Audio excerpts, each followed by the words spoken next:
this is actually a retro recipe. My mom used to make these little croquettes back in the 50s and 60s when we were growing up. Probably because she didn't have much money and salmon at that time wasn't a very popular fish, so you could get a can of salmon at the grocery store for probably less than $1. So for a little bit of nothing and with some stale breadcrumbs, she could just turn out this lovely dinner for her little family and feed us all for almost nothing. Everybody loves a good crab cake, so I can imagine people looking at this and kind of thinking this is kind of like crab cake's poor cousin. But honestly, it's equally delicious. Salmon is so readily available and it's very inexpensive, and you just need a handful of ingredients. So let me show you how to get started. I'm going to use 2 cans of pink salmon today, but I've also used red sockeye salmon. Just whatever the store has will be fine. For each can of salmon, you're going to need about 1/4 cup of breadcrumbs. I don't like to add any more than that because I don't want it to end up tasting like bread and not fish. Then we'll need 4 eggs to just bind everything together. You need about 4 tablespoons of fresh squeezed lemon juice, about 1/2 cup of onion, and I do this fine dice. I don't want a big mouthful of onion in my croquette, so chop it pretty well. Same with red bell pepper, about 1/3 cup, fine dice, and 1/4 cup of parsley.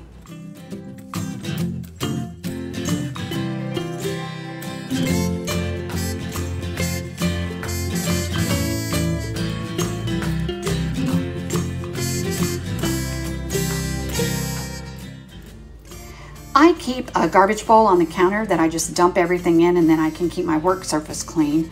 So drain your canned salmon, press down really hard because there is a lot of liquid and you just want to get as much of that out as possible. Dump it in your bowl. Now, I don't want to gross anybody out, but canned salmon does come with skin and bones. I don't really like the skin. I think it's kind of slimy and kind of gross. It is perfectly edible. It's delicate. Some people find it, just fine, but I'm going to take mine out. What I do leave in is the bones. This is what gives canned salmon a really, really high calcium value. It's so good for you. These little bitty bones, they just crumble. So when you stir them into your croquette mixture, they're just basically going to disappear. You won't know they're there, but you really need them. Your body will thank you for it. And that's the beauty of canned salmon. They've actually found 2 omega-3s in canned salmon. It's actually a little higher than fresh salmon. It is high in vitamin D, high in protein, low in mercury. Whisk your eggs a little bit and then add all the remaining ingredients to your bowl. I add about probably 1/2 teaspoon of salt, a few pinches of red pepper flakes, and probably another 1/2 teaspoon plus or minus of good ground black pepper.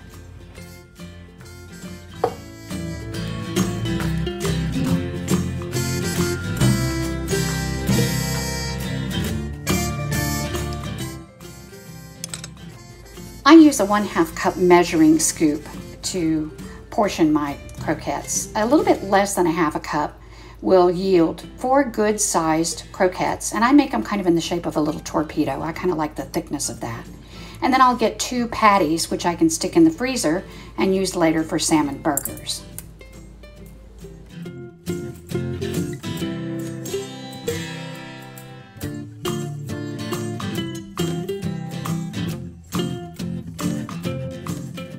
Now the breading process is really simple, as you probably know. You're going to have an egg wash just with egg and water or egg and milk. You do a little dunk in flour to make the egg stick, a little dunk in egg to make the breadcrumb stick. And then you just press everything in, trying to keep the original shape. And I let mine dry on a cookie sheet or a cutting board for just a few minutes before it goes in the oil. And here's how we test to see if our oil is hot enough. You just put the handle of a wooden spoon in, and when it bubbles around the base, you're good to go. Make sure that you place your croquettes in and space them a little bit apart from one another and make sure they don't stick to the bottom. Twirl them a little bit as you're continuing to brown them. You don't want them to be darker on one side than another. So you're looking at maybe 4 or 5 minutes on each side. And then you remove them to drain, and here's what you have. Aren't those pretty?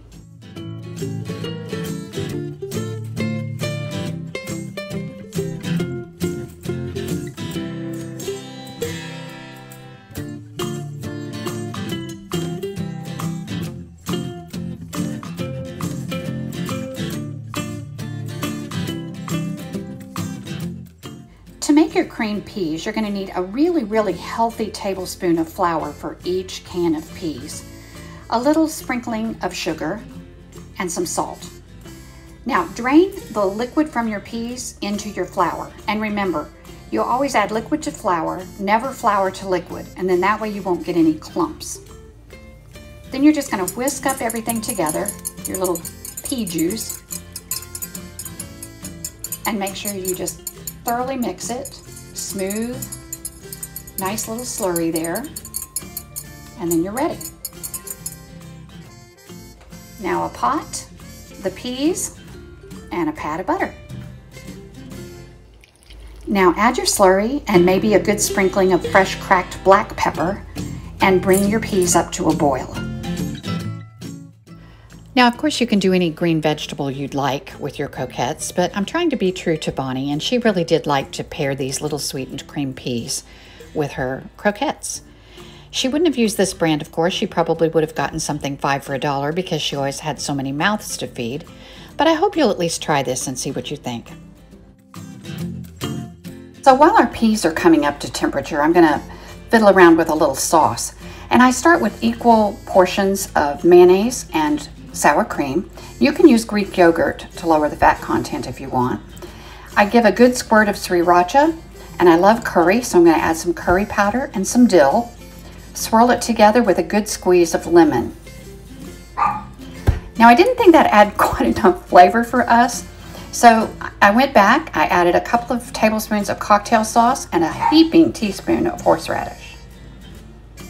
And it was amazing, and also really pretty. It's got this light peach color with flecks of dill and red pepper.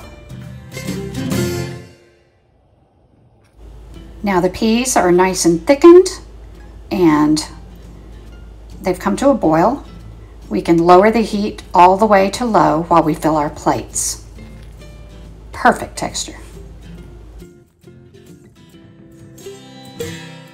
Now we'll just puddle about 2 tablespoons of our delicious sauce on a plate and plop on my croquette. Then I'll just dribble a little bit more over the top to just add a little color and finish it off with a piece of parsley. How can you beat that?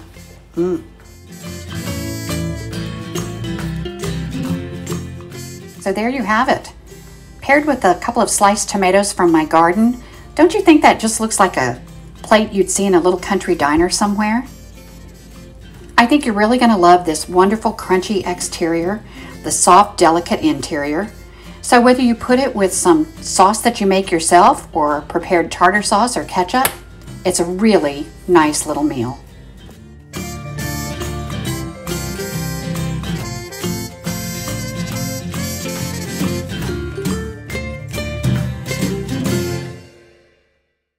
Well, that's it. Please always remember and never forget that cooking is loving 1000%. I hope you can hug somebody with some croquettes today. Y'all have fun in the kitchen.